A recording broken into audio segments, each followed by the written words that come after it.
बंसी विभूषित करान्नवनीलावा पीताम्बरा तरुण बिंब भवताधनुष्ठा पूर्णेन्दु सुंदर मुखादर विंद नेत्रा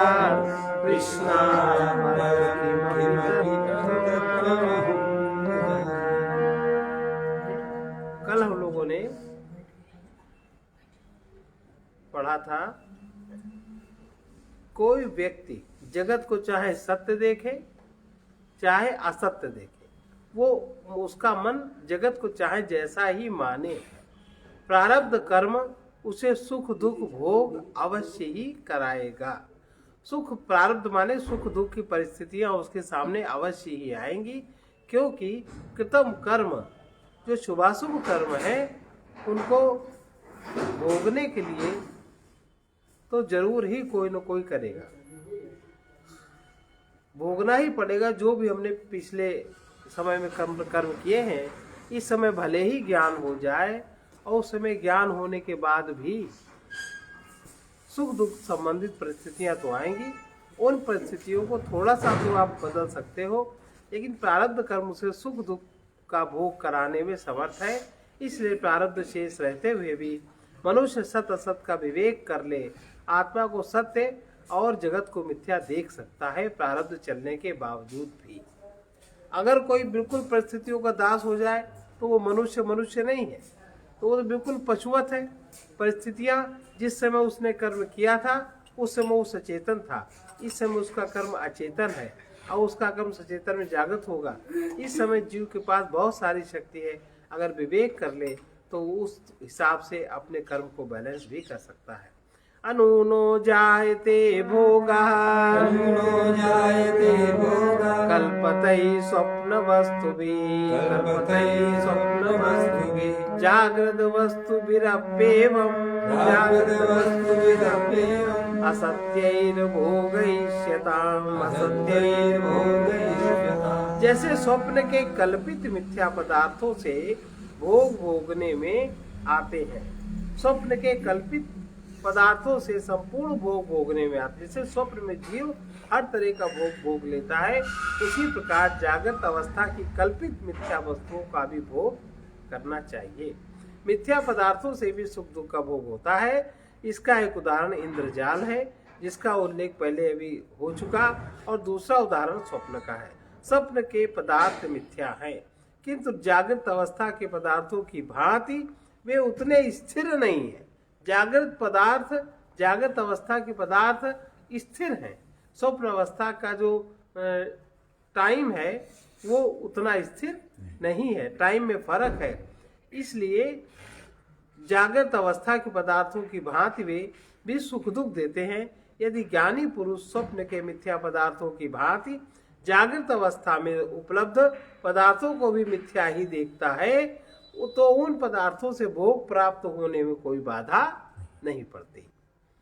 यही कारण है कि ज्ञानी पुरुष अपने ज्ञान में जगत को मिथ्या देखते हैं और फिर भी अपने प्रारब्ध कर्मों का फल भी वो भोगते नहीं है, उसका फल भी वो देखते हैं। भोग किसे कहते हैं? सुख दुख जायते भोगा, जिससे हमारा मन सुखी और दुखी होता है उसको भोग कहते हैं। लेकिन जो साक्षी हो जाए, ज्ञानी माने साक्षी, ज्ञानी माने जो साक्षी हो जाता है, जो आत्मा में स्थित हो जाता है, जो आत्मा होकर जीने लगता है, फिर हर चीज उसके लिए दृश्य है। प्रारब्ध भोग भी उसके लिए दृश्य है, क्योंकि प्रारब्ध कर्म का प्रभाव उसकी देह पर पड़ेगा और देह से वो अपने को भिन्न मानता। तो एक अज्ञानी व्यक्ति का कष्ट और एक ज्ञानी व्यक्ति का सुख या दुख दोनों में बहुत फर्क होता है। ये जगत ज्ञानी पुरुष अपने ज्ञान में जगत को मिथ्या देखते हैं। बोधेन तदपय्यवः यदि तत्व ज्ञान जगत का बाध करे तब तो वो प्रारब्ध घाती हो सकता है, परंतु तत्व ज्ञान जगत के मायामय होने से ज्ञान से जगत का अपव्यय बाध नहीं होता है। तत्व ज्ञान अगर जगत का बात करता है, तत्व ज्ञान से अगर जगत समाप्त हो जाए, ऐसा नहीं है। क्योंकि तत्व ज्ञान माने आपका जो फाल्स मन है, मन की प्रवृत्ति, मन की वृत्ति समाप्त होती है, आपका अज्ञान समाप्त होता है, जगत ज्यों का त्यों रहता है। इसलिए तत्व ज्ञान जगत का बाध नहीं करता, आपकी मनस्थिति का बात करता है। तब तो वो प्रारब्ध घाती हो सकता है, परंतु जगत के मायामय होने से, ज्ञान से, जगत के मायामय होने के ज्ञान से जगत का बाध नहीं होता। अभी प्रारब्ध कर्म तत्व ज्ञान का विरोधी नहीं है, और अब इसके विपरीत ये विचार करते हैं कि तत्व ज्ञान भी प्रारब्ध कर्म का विरोधी नहीं है। बाद जैसे रस्सी में सर्प की भ्रांति हो सकती है, भ्रांति काल में वो सर्प ही दिखाई देता है, प्रकाश प्राप्त होने पर रस्सी दिखाई देती है और काल्पनिक सर्प का बाध हो जाता है। यह सर्प भी ये सर्प का बाध है। इसका ध्यान रखते हुए हम विचार करें तो देखेंगे कि तत्व ज्ञान होने पर जगत का बाध नहीं होता, केवल जगत इंद्रजाल या मृग मरीचिका की भांति मिथ्या दिखाई देता है। इसलिए उस मिथ्या जगत के भोग पदार्थों के द्वारा प्रारब्ध कर्म जीव को सुख दुख का भोग करा देता है। यदि कदाचित तत्व ज्ञान से रज्जु सर्प की भांति जगत का बाध हो जाता है तो किसी रूप में उपलब्ध नहीं होता, तो प्रारब्ध कर्म का विरोधी हो सकता था, किंतु ऐसा नहीं है। इसलिए तत्व ज्ञान भी प्रारब्ध कर्म का विरोधी नहीं समझना चाहिए। तत्व ज्ञान को जो लोग प्रारब्ध कर्म का विरोधी समझते हैं उनकी समझ ठीक नहीं है। अनुपहुत्य लोकास्तत इंद्रजालमिदं त्वति जानन्ते वानपहुत्य भोगं मायात्वधीस्तथा जैसे लोग इंद्रजाल के स्वरूप का निषेध नहीं करता, ऐसे जगत में हम लोग जब इंद्रजाल देखते हैं तो उसका, इंद्रजाल जो जादूगर चलाता है उसका कोई भी विरोध नहीं करते, इंद्रजाल का निषेध नहीं करते, यह इंद्रजाल है ऐसा कहते हैं। वैसे ही भोगों का बाध ना करते हुए भी जगत के मिथ्यात्व का ज्ञान होता है। जगत मिथ्या है उसका ज्ञान इसी प्रकार का होता है। तत्व ज्ञान प्रारब्ध कर्म का विरोधी नहीं है। इसको सिद्ध करने के लिए इंद्रजाल का दृष्टांत दे रहे हैं। स्वरूपता वस्तु का बाध न हो तो भी उसके मिथ्यापन का ज्ञान हो सकता है। इंद्रजाल को देखने वाले जानते हैं कि यह मिथ्या है, किंतु फिर भी दिखाई देता है, उसका बाध नहीं होता। ज्ञानी पुरुष को जगत भी इसी प्रकार मिथ्या दिखाई देता है। प्रारब्ध कर्म उस मिथ्या जगत के द्वारा भी उसे सुख दुख का भोग कराने की परिस्थिति लाता है। इस प्रकार तत्व ज्ञान प्रारब्ध कर्म के फल देने में बाधक नहीं है। अब आगे प्रश्न करते हैं, उसका विचार करेंगे। यत्र त्वस्य जगत् स्वात्मा पश्येत् कस्तन्न किम पश्येत् तत्र किम जिघ्रेत् किम वदेत् वेति श्रुतौ तु बहुघोषितम् जिस दशा में ज्ञानी इस जगत को अपने आत्मा रूप में देखता है, वहाँ कौन किसको देखे, क्या सूंघे, क्या बोले, ऐसा सूत्र में बहुत बार घोषित किया गया है। उपनिषदों में ऐसे वचन भी मिलते हैं जिनसे ज्ञात होता है कि ज्ञानी व्यक्ति को सर्वत्र अपना स्वरूप का ही बोध होता है। आत्मा में ही सब कुछ दिखाई देता है।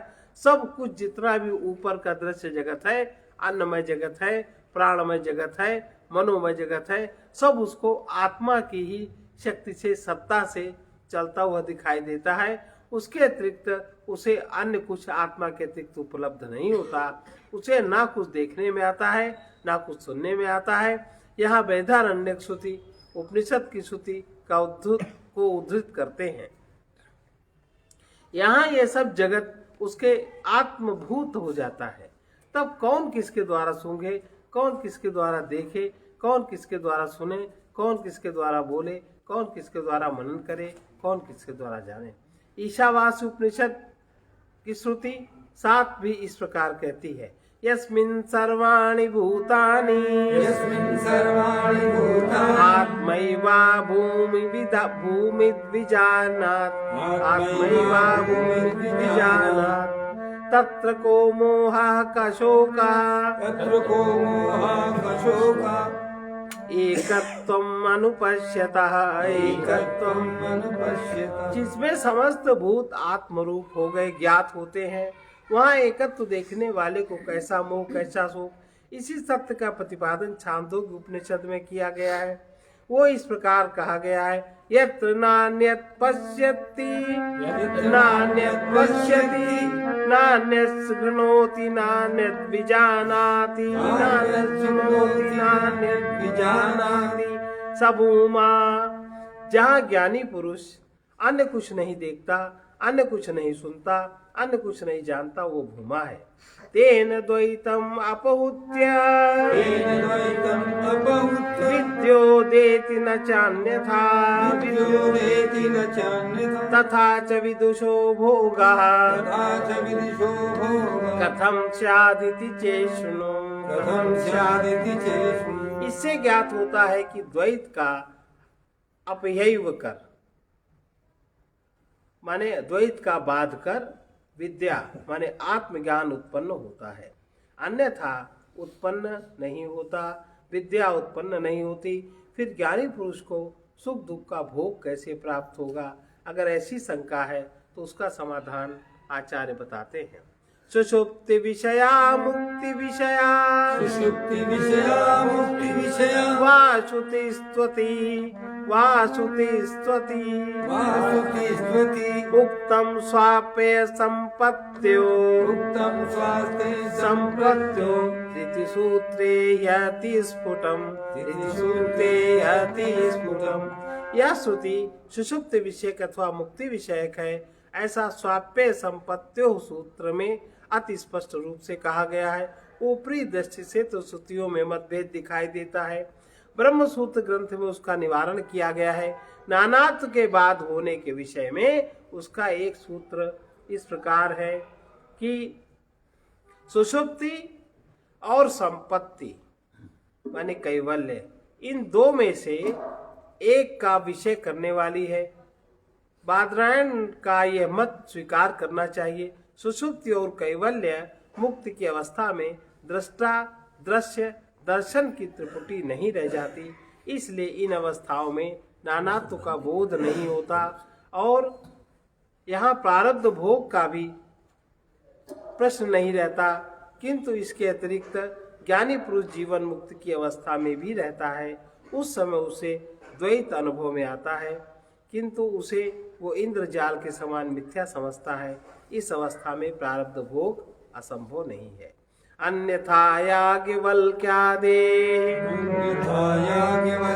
आचार्यत्वं न संभवे आचार्यत्वं न संभवे द्वैत दृष्टाव विद्वत्ता द्वैत दृष्टाव विद्वत्वा द्वैता दृष्टौ न वाग्वदेत् द्वैता दृष्टौ न वाग्वदेत्। यदि इन श्रुतियों को सुषुप्ति और कैवल्य विषयक न माने तो याज्ञवल्क आदि का आचार्य तो संभव नहीं होगा। यदि उन्हें द्वैत का देखने वाला माने तो वे अविद्वान होंगे और द्वैत ना देखने वाला माने तो बोलकर शिष्यों को उपदेश न दे सकेंगे। इस प्रकार निर्विकल्प समाधि में द्वैत देखने में नहीं आता, इसलिए वही अपरोक्ष विद्या है। यदि ऐसा मानो तो सुषुप्ति अवस्था अपरोक्ष विद्या क्यों नहीं है? सुषुप्ति अवस्था अपरोक्ष विद्या क्यों नहीं है? इसका जवाब दे रहे हैं। आत्म तत्व न जानाति आत्मतत्त्वं न जानाति सुप्तौ यदि तदा त्वया सुप्तौ यदि तदा त्वया आत्मधीरेव विद्येति आत्मधीरेव विद्येति वाच्यं न द्वैत विस्मृति वाच्यं न द्वैत विस्मृति। अगर ऐसा कहो कि सुषुप्त में आत्म तत्व का ज्ञान नहीं होता, इसलिए वो अपरोक्ष ज्ञान की दशा नहीं है, तो तुम्हें आत्मज्ञान को ही विद्या कहना चाहिए। द्वैत की विस्मृति विद्या नहीं है। कहने का तात्पर्य है कि विद्या या अपरोक्ष ज्ञान वही है जिसमें अपने आत्म स्वरूप की स्फुरना स्पष्ट रूप में हो और सदा उसी आत्म भाव में स्थिति बन जाए, उसी में स्थिरता रहे। केवल अद्वैत का दर्शन विद्या नहीं है। विद्या माने आत्मज्ञान। यही कारण है सुषुप्ति में अद्वैत का दर्शन होते हुए भी उस दशा को आत्मा का परोक्ष ज्ञान या आत्मबोध नहीं कहा जा सकता। अब आगे कल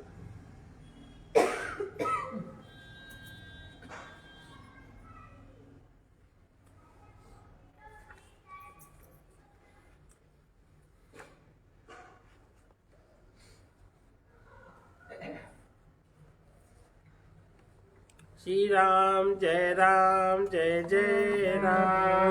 राम जय जय राम। श्री राम जय जय राम। श्री राम जय जय राम। जीव की दशा और जीव की दिशा और जीव की जागृति, जीव की क्या दशा है वर्तमान में और जीव की क्या दिशा होनी चाहिए और जीव की जागृति कब और कैसे होती है, इस पर विचार कर रहे हैं। अज्ञान अंधकार में मोह निद्रा के वशीभूत मानव तभी जागते हैं जब कालांतर में ज्ञानालोक द्वारा अपनी बुद्धि से सुख की पूर्ति का अनुभव करते हैं। इसके पहले सुख स्वप्नाभिभूत मानव तब जागते हैं जब अचानक ही कोई असह्य दुखाघात होता है। इसके भी पहले कोई भाग्यवान जो सुसंस्कारी हैं वो मानव संत सद्गुरुजनों के हृदय स्पर्शी सत्य ज्ञान गान को सुनकर तुरंत जाग उठते। जागने की 3 स्थितियां बताई। कोई ऐसे पाशव प्रकृति में के प्रधान मानव हैं जो कि सुखद इच्छाओं की पूर्ति होते रहने पर भी नहीं जागते। वो जो चाहते हैं उनको सब कुछ मिलता जाता है, लेकिन उनकी जागृति उसमें नहीं आती और उनकी जागृति न आने के कारण उन्हें नाना प्रकार के दुख सहने पड़ते हैं। ऐसे भी पाशव प्रकृति के मानव हैं जिनकी वही प्रकृति प्रधान रहती है जो सुखद इच्छाओं की पूर्ति होते रहने पर भी उनमें जागृति नहीं आती। भोगते रहते हैं। अनेकों प्रकार के दुखाघातों के होते रहने पर भी उनमें जागृति नहीं आती। संत सद्गुरु के उपदेशों से भी उनमें जागृति नहीं आती।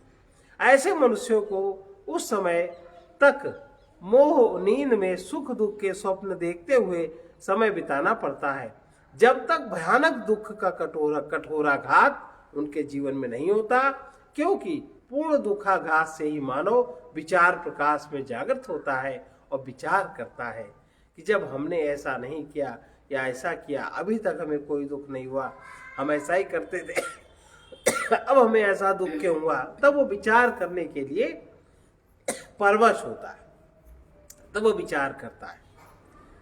भयानक दुख का कठोराघात जब होता है तब पूर्ण दुखाघात से मानव विचार प्रकाश में जागृत होता है। विचार प्रकाश में ही जीव की ऐसी दृष्टि खुलती है कि जिसमें असत्संग का दुष्परिणाम उसके समझ में आता है।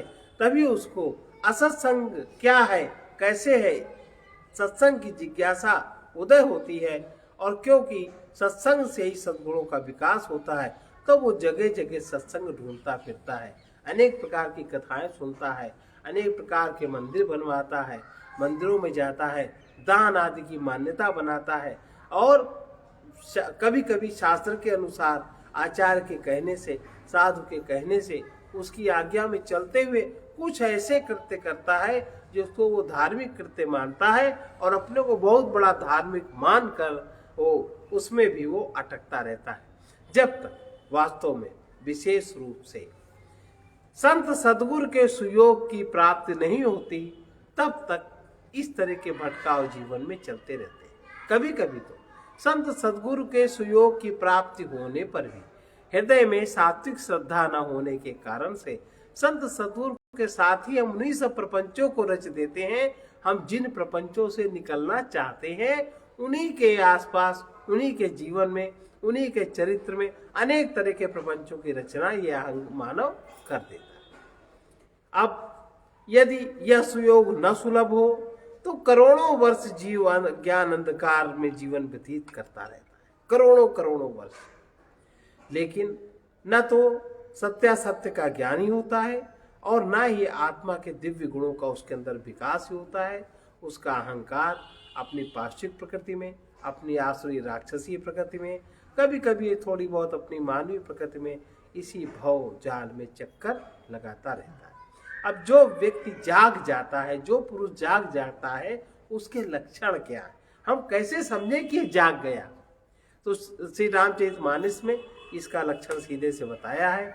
जानिए तबहि जीव जग जागा, जानिए तबहि जीव जग जागा, जब सब विषय विलास विरागा, जब सब विषय विलास विरागा। वास्तव में वही जागृत पुरुष है जो संसार के नश्वर सुख भोग से विरक्त हो रहे हैं। जो इस नश्वर संसार में जो सुख भोग है उससे विरक्ति आ रही है, उसकी आसक्ति छूट रही है। तो जितनी जागृति होती जाती है उतना ही विषय भोग से विरक्त मानव होता जाता है, विषय की चाहत उसकी उतनी ही समाप्त होती जाती है। वही जागृत पुरुष है जिनके मन से शोक मोह नष्ट हो गए हैं, जिनका अंतःकरण पवित्र हो गया है, जहाँ संसार के किसी पदार्थ के प्रति राग नहीं रह गया, वो भी जागृत मनुष्य है जो बाल काल अथवा युवावस्था के प्रारंभ से ही सत्कर्म, सद्भाव, सद्ज्ञान द्वारा अपने परम लक्ष्य की ओर अग्रसर हो रहे हैं। ऐसे जागृत पुरुष स्वल्पायु में ही वृद्ध है, बल्कि वे वृद्ध नहीं जो कि 100 वर्ष जीते हुए भी सत्य ज्ञान से विमुख रहकर मोह नींद में ही जीवन को निरर्थक होते रहते हैं। उनको वृद्ध न समझना चाहिए। जो सद ज्ञान से पूर्ण है वही जागृत पुरुष है। वो भी जागृत पुरुष है जो यम नियम संयम आदि के द्वारा प्रारंभिक जीवन से ही सावधान होकर इंद्रियों समेत मन को वश में करके इन सबके सच्चे स्वामी हो रहे हैं, और जो परमार्थ सिद्धि के लिए जिनको संत सद्गुरु की प्राप्ति हो गई, उनका संग सुलभ हो गया, वो जागृत पुरुष है। जो बचपन से ही जागृत है उन्हीं को संत सद्गुरु का संग प्राप्त हो जाता है, वे पुण्यवान है। और ऐसे व्यक्ति प्रारंभिक जीवन से ही सावधान होकर इंद्रियों समेत मन को वश में करके इन सबके सच्चे स्वामी हो रहे हैं। जो परमार्थ सिद्धि के लिए सद्गुरु की शरण में रहकर निरंतर उनके ही निर्देशानुसार जीवन यात्रा कर रहे हैं, ऐसे श्रद्धालु पुरुषों को निसंदेह सत्य का बोध होगा और वो अपने परम लक्ष्य को अवश्य ही प्राप्त कर लेंगे। जो जागृत पुरुष है उन्हीं को दिखाई पड़ता है कि संसार में जीवन का समय बहुत कम है और कार्य बहुत बड़ा करना है, शक्ति अति स्वल्प और सीमित है, परंतु यात्रा बहुत लंबी पूरी करनी है। उन्हें यह भी दिखाई देता है कि प्रत्येक दुख अपने ही दोषों के कारण होता है, प्रत्येक बंधन अपने ही बनाए हुए हैं और उन बंधनों से मुक्त होना अपने ही अधिकार में है। जो जागृत पुरुष हैं उन्हीं को यह ज्ञान होता है कि जो शुभ कार्यों से अपने अज्ञान के कारण, अपने ही आलस्य प्रमाद के कारण सैकड़ों जन्मों में नहीं पूरा हो सका, जो शुभ कार्य उन्हीं के कारण जो सैकड़ों जन्मों में पूरा नहीं हो सका, वो परम शांति एवं मुक्ति का महान कार्य अपने सद्ज्ञान के बल से, अपने ही प्रयत्न से एवं शक्ति के समय के सदुपयोग से कुछ ही वर्षों के भीतर वो पूर्ण कर लेते हैं। वो जागृत पुरुष है। जो जागृत पुरुष है उन्हीं की समझ में ये बात आती है कि संसार का सुख मिथ्या है, माना हुआ है और अस्थिर है। वही यह सोचते हैं कि इस थोड़े से जीवन के समय में यदि किसी प्रकार की न्यूनाधिक यश की प्राप्ति हो भी गई, यश मिल गया, कीर्ति मिल गई, नाम हो गया, तो मानव समाज की ओर से कुछ विशेष सम्मान या उच्च पदाधिकार मिल भी गया, अथवा यहाँ पर अधिकाधिक ऐश्वर्य मिल गया, भोग सुख वैभव ही प्राप्त हो गए, तो कब तक यह जीवन का साथ देंगे? सब पड़ा रहेगा पर जीवन ही समाप्त हो जाएगा। इसलिए जिनकी बुद्धि इतनी परिणामदर्शी है वो जगत में तो कुछ भी एक रस नहीं, स्थिर नहीं, तब इन सांसारिक पदार्थों की प्राप्ति और अगणित संबंध बढ़ाना, अहंता ममता से आबद्ध होना उनकी समझ में मूर्खता ही है। यह विचार करके ही जागृत पुरुष त्याग का पक्ष लेते हैं। किसी जागृत पुरुष के उद्गार किसी ने कहा, झूठे सुख को सुख कहत, झूठे सुख को सुख कहत, मानत है मन मोह मानत है मनमोद। जगत चबे ना काल का, जगत चले ना काल का। कुछ मुख है कुछ गोद, कुछ मुख है कुछ गोद। जागृत पुरुष ही ये देख पाते हैं कि संसार में अज्ञान के कारण सुख की लिप्सावश प्राणी किस प्रकार अनेकों तरह के दुख भोगते रहते हैं। ये सभी मोह से मोहित हुए मानव अधिक से अधिक दिन जीने की तो इच्छा रखते हैं, परंतु जीवन को सुंदर बनाने की वो विधि नहीं जानते। जीवन को अधिक दिन तक सुंदर रखने की इच्छा वाले आज वर्तमान समय में बहुत ऐसे लोग हैं जो योगासन आदि का पालन करते हैं, स्वच्छता सफाई का पालन करते हैं। ये तो क्योंकि हम बहुत दिन जी जाएं, हमारा शरीर बहुत दिन चल जाए, विटामिन प्रोटीन युक्त बहुत अच्छा आहार लेते हैं केवल देह पुष्टि के लिए, और ज्यादा देह पुष्टि हो भी गई तो आप करेंगे क्या। लेकिन जीवन को सुंदर बनाने की कला, जीवन को सुंदर बनाने की विधि वो नहीं सीखना चाहते अथवा वो नहीं जानते। ऐसे मूल मति वाले मनुष्य संसार के विविध पदार्थों के तथा देह के सुखों और सांसारिक संबंधियों के बाह्य रूप को देखकर मुग्ध होते हैं, लेकिन उनके अंदर की वास्तविकता को नहीं पहचान पाते और समय समय पर कलह, क्रोध, लड़ाई, झगड़ा आपस में दो चार लोगों के संग में ही बहुत भयानक भयानक घटनाएं घटती रहती हैं, क्योंकि उन्हें उनकी प्रकृति का पता नहीं चलता, उसके अनुसार उनका व्यवहार नहीं होता।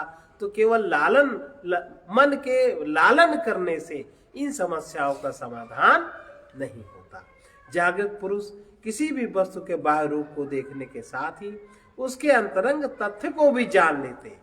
बाह्य रूप को देखते ही वो उसके अंतरंग तथ्य को जान लेंगे। जागृत पुरुष अपने को देखते हैं, अपने आगे पीछे की वस्तुओं को देखते हैं, अपने गंतव्य लक्ष्य को देखते हैं और लक्ष्य प्राप्ति के पथ को भी देखते हैं। इस प्रकार यथार्थ देखने के कारण ही वो सावधान होकर यात्रा करते हैं और सन्मार्ग में चलते हुए अपने लक्ष्य को प्राप्त करते हैं, और जीवन में जो परम शांति के साधन है वो उनको सुलभ होते हैं प्राकृतिक विधान से।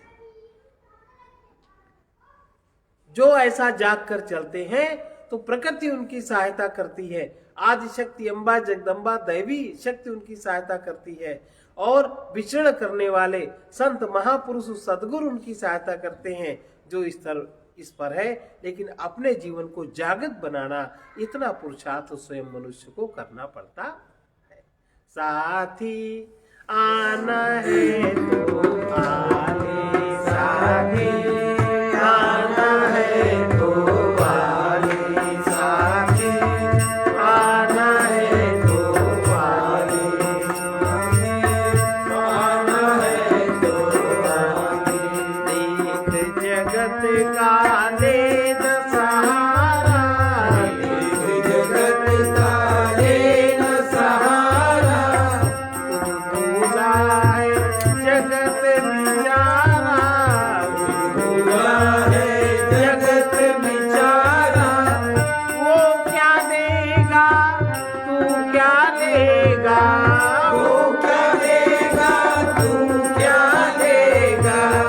उससे नजर हटाने साथी आना है तो आले, साथी आना है तो आले, साथी आना है तो आले। कोई अपने सुख में भूला, कोई अपने सुख में भूला। कोई अपने दुख में भूला, कोई अपने दुख में भूला। सुख भी झूठा दुख भी झूठा, सुख भी झूठा दुख भी झूठा। उससे नजर हटाने साथी अपना है तो आले, साथी अपना है समझा ले, साथी अपना है समझा ले। साथी आना है तो आले, साथी आना है तो आने। लंबी मंजिल हिम्मत भर ले,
भवन्तु सुखिनः सर्वे सन्तु निरामयाः सर्वे भद्राणि पश्यन्तु मा कश्चित् दुःखभाग् भवेत्।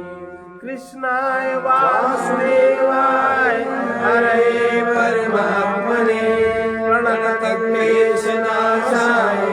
गोविन्दाय नमो नमः।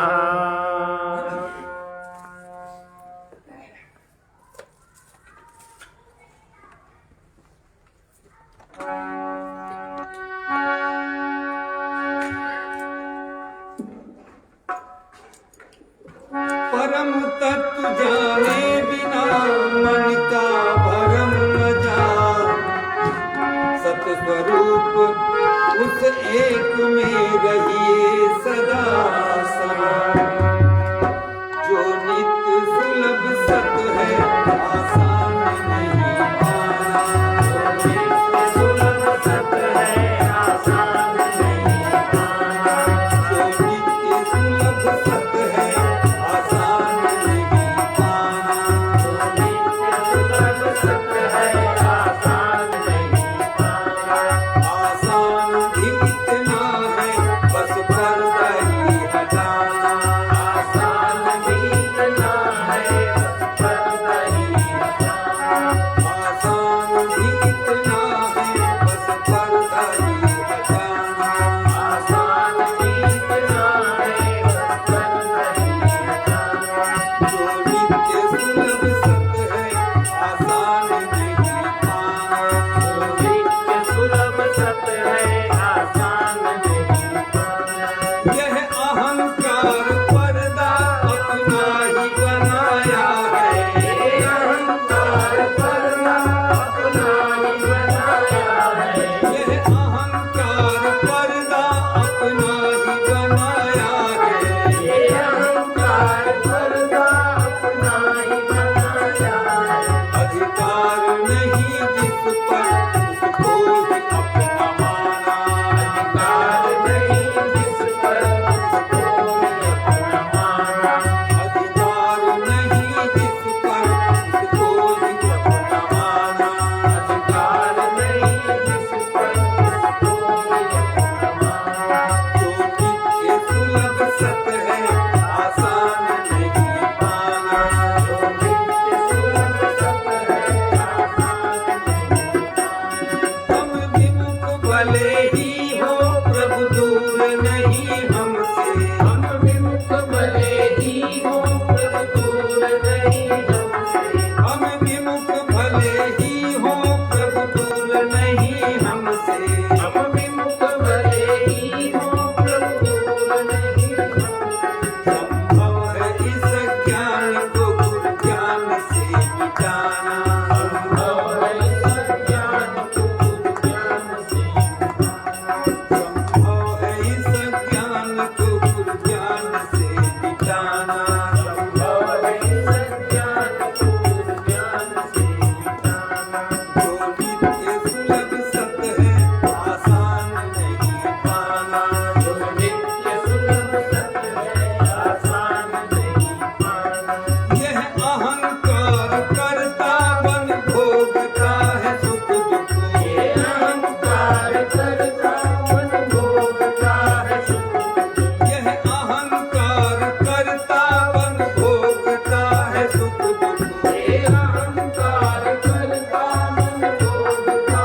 अच्छा